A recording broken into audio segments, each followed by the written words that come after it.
Yo, what is good, YouTube? Welcome back to another JC2K video. In today's video, I'm going to be breaking every single brand new Stratosphere card today from worst to best here in NBA 2K24 MyTEAM. 13 new Stratosphere cards dropped today, and we're going to be going through and starting at the worst and going all the way up to the best and talking about each card and why I rank them where I do. Before we hop into the video, if you haven't already, make sure you hit the subscribe button. Help me push towards the 25,000 subscriber mark on the channel. I upload every single day. I would really appreciate it if y'all do subscribe. Without further ado, let's hop right into it. Let's discuss, starting off with the pink diamonds. The worst pink diamond is this Kuminga card, mainly because he's a 6'7" small forward. Does not have exceptional size, but not only that, while his stats and badges are very, very good for a pink diamond, his release is absolutely garbage, and he has a bad dribble style, very mediocre all around SIGs. He is just a super mid card, especially animation wise, and that kills that card. Definitely not a card I would recommend. Asar Thompson is who I have at number 12. Not much better. Kind of similarly to Kuminga. I will say he's an exceptional defender. He's 6'7" with a 7-foot wingspan. Phenomenal defensive badges. Just animation-wise, release is not great. Normal fade is fine, but SIGs aren't special at all. I would say Braun dribble style Wiggins behind the back isn't horrible, I guess. This card is not awful, and as a whole, this drop is just really, really, really freaking good. But I do think he is the second worst of this drop. And then obviously the other pink diamond, Reggie Theus, is the third worst. 6'6" with a 6'10" wingspan. Good stats and badges. Good card. He's an okay shooter. Good playmaker, versatile defender, has a movable enforcer. He's got good size at point guard at 6'6". Like, not a bad card, but release isn't great. SIGs could be better. I mean, carry dribble style is nice, but normal escape, not great SIGs. Like, overall, meh. He's not amazing, but I mean, he's not awful, but like, I think it's fair to put him there. Number 10, like, Gary Payton is good at number 10. He's a good card, but he's still number 10. 6'4" with a 6'7" wingspan. Yes, he's pretty athletic. Yes, he's a good shooter, and obviously he's an incredible defender and a very good playmaker, but release is not incredible. Normal fade is good, not insane. SIGs are, Booker dribble style is good. Harden escape, pretty mediocre. Harden's drag back is good. Not sure what behind the back he has. If that's Jamal Murray, he's a dog. Otherwise, probably not. But I will say, his release is not the best of the best, and there's a few reasons to criticize him at least a little bit and hold him back just a smidge.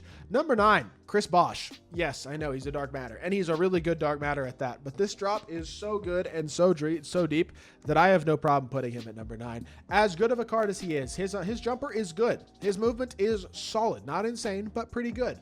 Normal fade is not bad. All the way around, his stats and badges are very solid. Every other card on this list above him, though, is at a very minimum a top 5 player at their position. Pretty much, though. Maybe not totally guaranteed, but pretty darn close to it. And as good as he is, I just can't put him higher than that. Like Kyle Korver's, who I have at number 8. This card is awesome. He is 6'7" with a 6'9" wingspan. The most glitchy shooter in the game, not named Glenn Rice. I mean, he is the closest thing to Glenn Rice you'll get without Glenn Rice. Obviously not as good of a playmaker. SIGs aren't as good. Definitely far more limited as a slasher, but he's an insane shooter, a great defender. This is a card who I will be releasing gameplay on here in just a little bit, and trust me, go watch my Kyle Korver gameplay. That card is nuts. He is so good.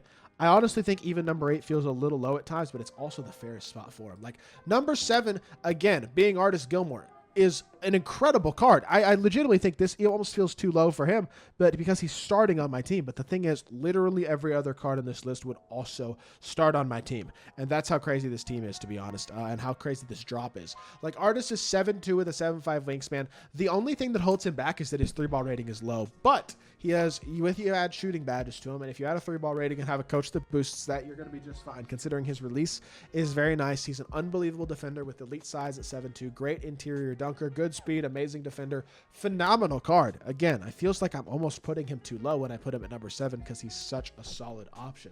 Number 6 is going to be Kwame Brown. Like, amazing release, elite size, or good size at power forward, great all-around stats and badges, Kyrie dribble style, Kemba escape. Like, this drop is just so good. His behind the back is not amazing. That's like the only thing I could critique. I feel like no, this is wrong. This is wrong. He's at 5. He's at 5. I'm sorry. I'll come back to him. Number 6 is actually LaMelo Ball, I think. I think I'll swap those around. Because as good as LaMelo is, his SIGs are not unbelievably great. His behind the back could be a little better. It's like the Halliburton behind the back. Booker dribble style is good. Steph escape is good, but both of those could be a little bit better. He's got great stats. He's an elite defender for a point guard. 99 pass interception, 95 on ball steal tendency. Really does defend very well, especially because of those tendencies. He's got completeness on his badges. Does have gold movable enforcer. Great playmaker, shooter, and finisher as well. Great stats all the way around. Really good card. I think I put Kwame above him, though, at number 5. The reason is Kwame's release is incredible as a power forward, and he's pretty much perfect at power forward outside of the behind the back. He is an amazing card. It's just, again, this drop is so good. It's hard to rank these cards. So we'll go Kwame at 5. Number 4 is Jonathan Isaac, 6'10" at small forward. His biggest flaw is that he's not an unbelievable shot creator. KD escape, Steph behind the back is good, but again, both those things could be a little better. Kobe dribble style is good. Trey fade is really, really nice, although I will say his upper is a little with that fade, but still, it's a great fade. Release itself is absolutely cash money. His stats and batters are, again, incredibly well-rounded, incredibly good. And like I said, the only thing he's not truly elite at is playmaking, but he's still a very, very good playmaker. So number 4 feels fair. Number 3 is going to be Kawhi, 6'7" with a 7'3" wingspan. He has Pro 2 fade. That's a big deal. Best fade in the game, in my opinion. In addition to Trey escape, Jamal Murray behind the back, he's got pretty close to perfect animations, and that's the big deal with this card, in addition to being an elite-level defender, a great slasher, a great shooter. Having elite-level dribble sigs and a top-tier fade as well really elevates this card, and I think puts him at number 3. Number 2 is Dr. J, who I think is literally very similar to Kawhi, also a big, versatile, elite defensive guard, but he's got a little more playmaking ability, especially sigs-wise. Has Kemba escape, Jamal Murray behind the back himself as well. Francis size up, an incredible release, and Pro 2 fade. Release is probably a little better than Kyrie's. He's a little more athletic, or than Kawhi's, I should say. A little more athletic and a little bit better of a playmaker. Maybe not quite as elite of a defender, but still an absolutely incredible defender in his own right, and I think putting him at number 2 is fair. And then number 1 is Yao Ming. And Yao is 7'6" with a 7'9" wingspan. Luckily, this card does not exist, basically. He's obviously insanely overpowered and insanely ridiculous, being 7'6" with 99 speed. Like, the most overpowered card in the game, yes. Has Kobe escape, MJ dribble style, decent sigs, which is so stupid. And then, obviously, his release, honestly, is not that bad either. Yao is the best card in the game, obviously. Luckily, he doesn't exist. And outside of this draw, the rest of this drop is still so good, with a bunch of great Dark Matters and great Opals as well, which really helps with the depth of this drop and really helps to make it one of the best drops of the year, period. So, yeah, I think that is that for this ranking. To reiterate, I started with Kuminga at 13, Asar Thompson at 12, and then Reggie Theus at 11, who's down here.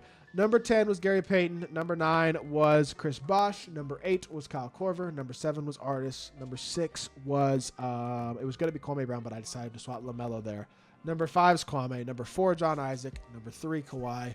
2 being Dr. J. And number 1 being 100 overall, Yao Ming. And I think that is about as perfect of a ranking as you are going to get with these cards. But I'd be interested to hear y'all's thoughts. I would also just be interested to see who y'all got from this drop this week, because this is an incredible drop, obviously. And if there's ever a drop that's worth locking in as well, it is also this one, because of how deep and how good these cards are. Even Dark Matter Chris Bosh, who, like I said, is probably the worst Dark Matter, is still an amazing card, not to mention getting multiple really, really great viable opals as well in the set. So that is it for this video. If you did enjoy, make sure you hit that like button, leave a comment, and subscribe. I'll be back with more 2K content very, very soon, and I appreciate y'all. Peace.